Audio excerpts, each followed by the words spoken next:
Prekvapený z volebného výsledku, hlavne z toho rozdielu a z toho mandátu, ktorý som získal od našich obyvateľov.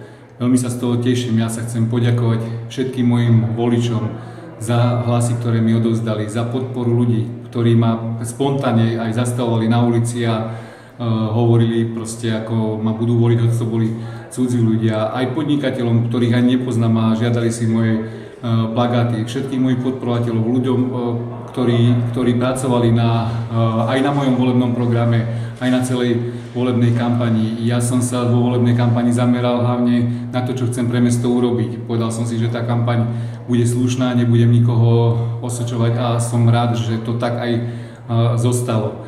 Takže cítim obrovskú zodpovednosť. Ten mandát, ktorý som získal, myslím, že ešte žiadny primátor Žiaru nemal takýto silný mandát, čo sa týka tých percent.